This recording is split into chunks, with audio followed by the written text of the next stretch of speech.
मकरध्वज हनुमान जी से कहता है, बोला कर लंका दैन पिता, जब जल में पूंछ बुझाई थी, उस समय पसीने की धारा सागर में बह कर आई थी। मकरध्वज कहता है, हे पिताजी, जब आपने लंका जलाने के बाद समुद्र के जल में अपनी पूंछ बुझाई थी, उस समय पसीने की धारा आपकी समुद्र में बहकर आ रही थी। मछली ने उसका पान किया, रह गया गर्भ तत्काल उसे, मिल गया विचित्र देव कर्म से, यह मकरध्वज सा लाल उसे।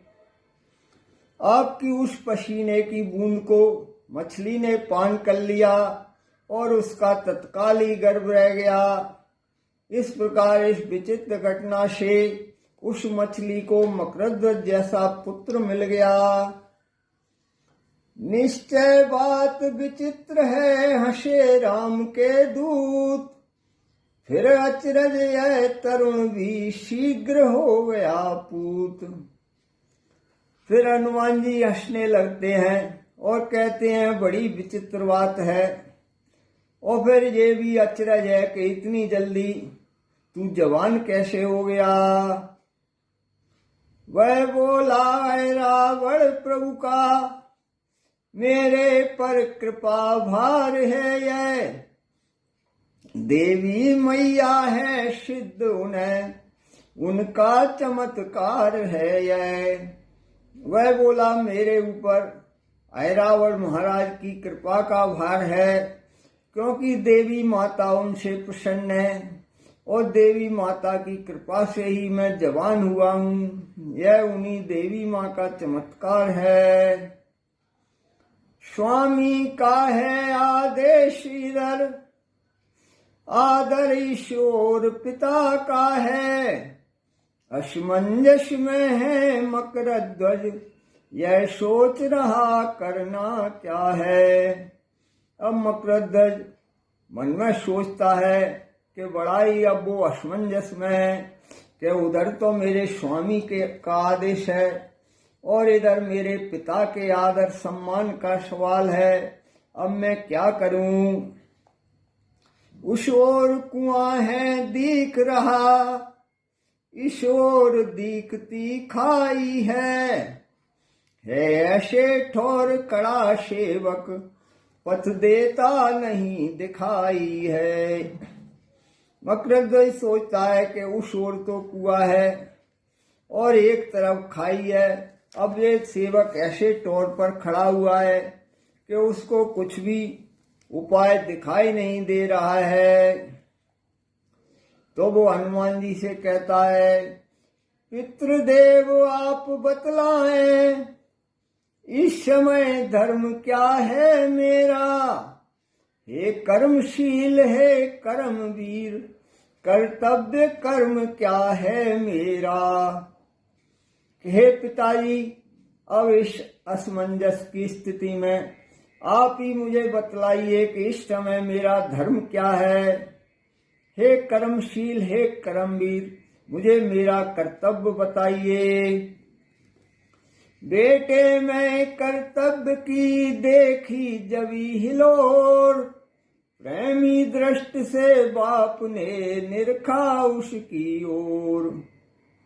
जब अपने पुत्र में कर्तव्य की हिलोर देख करके उसके ओर कृपा दृष्टि से हनुमान जी देखते हैं और कहते हैं, कर्तव्य पूछते हो बेटा, तो सुनो बाप संतुष्ट हुआ, तुम निश्चय ही मेरे सुत हो, यह सिद्ध हुआ यह पुष्ट हुआ।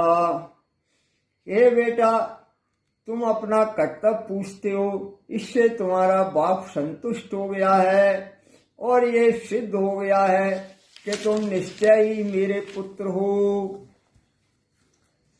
हनुमत ही का बेटा ऐसा गंभीर प्रश्न कर सकता है, कर्तव्य विपक्षी तक से भी होकर बेधड़क पूछता है। हनुमान जी कहते हैं कि ये शास्त्र तो केवल हनुमान जी का बेटा ही कर सकता है, जो इस तरह का गंभीर प्रश्न पूछ रहा है कि अपने विरोधी से ही अपने कर्तव्य के बारे में पूछ रहा है।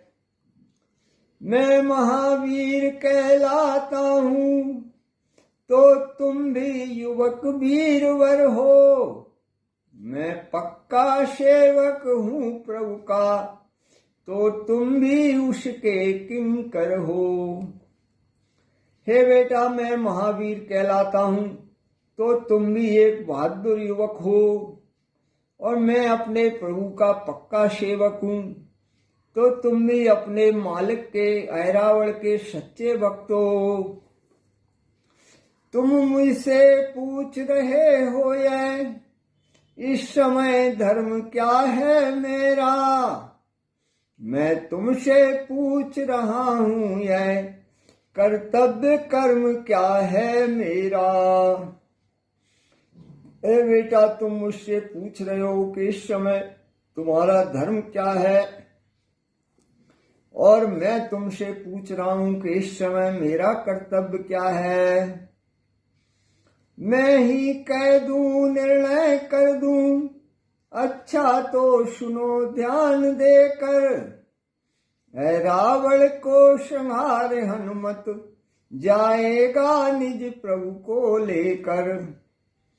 अगर मुझसे पूछते हो तो मैं बता देता हूँ कि मेरा निर्णय और मेरा कर्तव्य तो ये है कि मैं ऐरावण को मार करके और अपने प्रभु को यहाँ से लेकर जाऊंगा, यही मेरा कर्तव्य है।